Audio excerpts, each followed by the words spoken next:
में काफ़ी महत्व है। संख्याएं ना होती तो हमें वजन, ऊंचाई के बारे में कैसे पता चलता?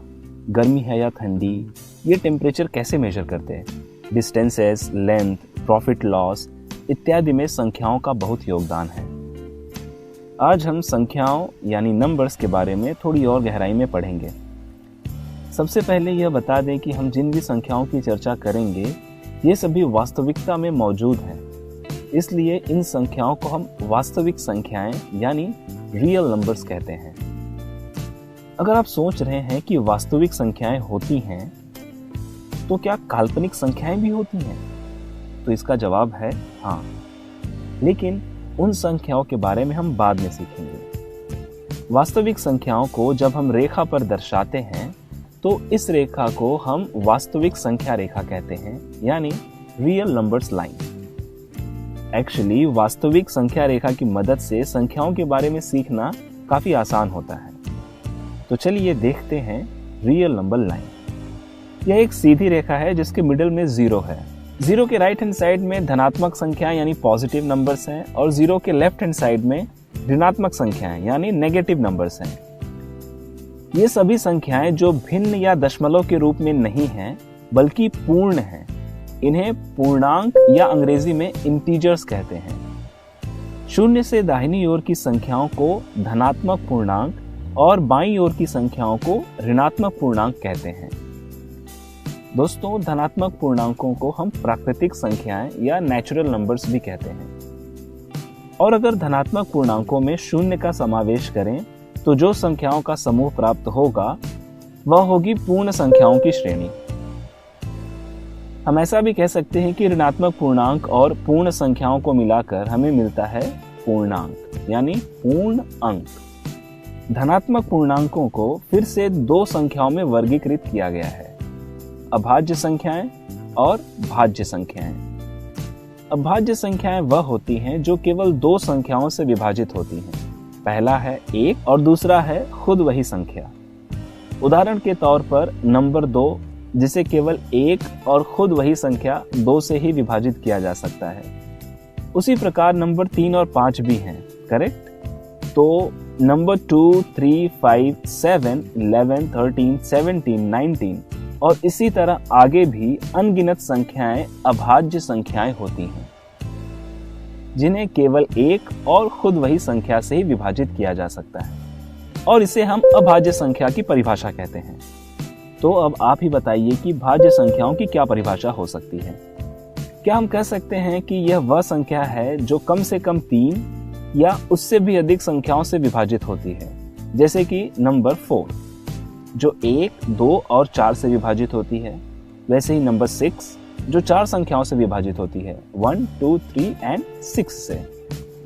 संख्या एक ही ऐसी संख्या है जिसका केवल एक ही विभाजक है, इसलिए इसे भाज्य और अभाज्य दोनों में ही किसी भी कैटेगरी में नहीं लिया जाता है।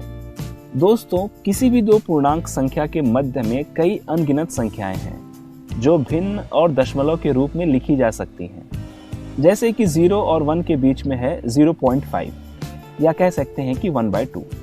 इसी प्रकार -2 और -3 के बीच में है -5/2 या कह लें कि -2.5। तो दोस्तों, इस प्रकार दशमलव के रूप में लिखी हुई संख्याओं को हम दशमलव संख्याएं या डेसिमल नंबर्स कहते हैं और भिन्न के रूप में लिखी हुई संख्याओं को जिसमें अंश और हर दोनों ही पूर्णांक होते हैं उसे हम परिमेय संख्याएं कहते हैं यानी रैशनल नंबर्स।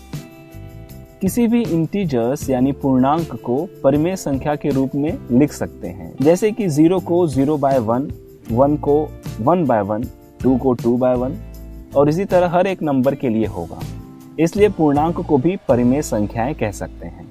परिमेय संख्याओं को हम दशमलव के रूप में भी लिख सकते हैं, परंतु वह दशमलव प्रसार कब शांत आवर्ती और कब अशांत आवर्ती हो सकता है, जिसे हम टर्मिनेटिंग और नॉन टर्मिनेटिंग रिपीटिंग कहते हैं। जैसे कि 3/2 को हम 1.5 भी लिख सकते हैं। यह आवर्ती 5 के बाद समाप्त हो जाती है, इसलिए इस दशमलव रूप को दशमलव प्रसार कब शांत आवर्ती कहते हैं। वहीं पर 1/3 भी परिमेय संख्या है, लेकिन इसका दशमलव रूप होता है 0.333 एंड सो ऑन। जो प्रसार कभी खत्म नहीं होता है और दशमलव के बाद के नंबर्स रिपीट होते रहते हैं। ऐसे रूप को दशमलव प्रसार कब अशांत आवर्ती कहते हैं। दशमलव के रूप में कुछ ऐसी भी संख्याएं होती हैं जिनका प्रसार कभी समाप्त नहीं होता है और ना ही संख्याएं रिपीट होती हैं। ऐसी दशमलव संख्याओं को भिन्न के रूप में भी नहीं लिखा जा सकता है, जैसे कि √2। इसका दशमलव रूप ना तो समाप्त होता है और ना ही रिपीट, इसलिए ऐसी संख्याओं को हम अपरिमेय संख्याएं कहते हैं, इर्रेशनल नंबर्स। कहीं आप ऐसा तो नहीं सोच रहे हैं कि √2 को भी हम √2/1 लिख सकते हैं और फिर यह भी परिमेय संख्या होगी? तो एक बार जरा परिमेय संख्या की परिभाषा फिर से देख लेते हैं। तो भिन्न के रूप में लिखी हुई संख्याओं को जिसमें अंश और हर दोनों ही पूर्णांक होते हैं उसे हम परिमेय संख्याएं कहते हैं। दोस्तों, हम ऐसा भी कह सकते हैं कि अभी तक हमने जितनी भी संख्याएं देखी वो या तो परिमेय हैं या अपरिमेय, और ये सभी संख्याएं वास्तव में मौजूद हैं और इनका इस्तेमाल भी कई गणितीय संकल्पनाओं में होता है। इसलिए इन सभी संख्याओं के समूह को वास्तविक संख्या यानी रियल नंबर्स कहते हैं। आज के सेशन में बस इतना ही।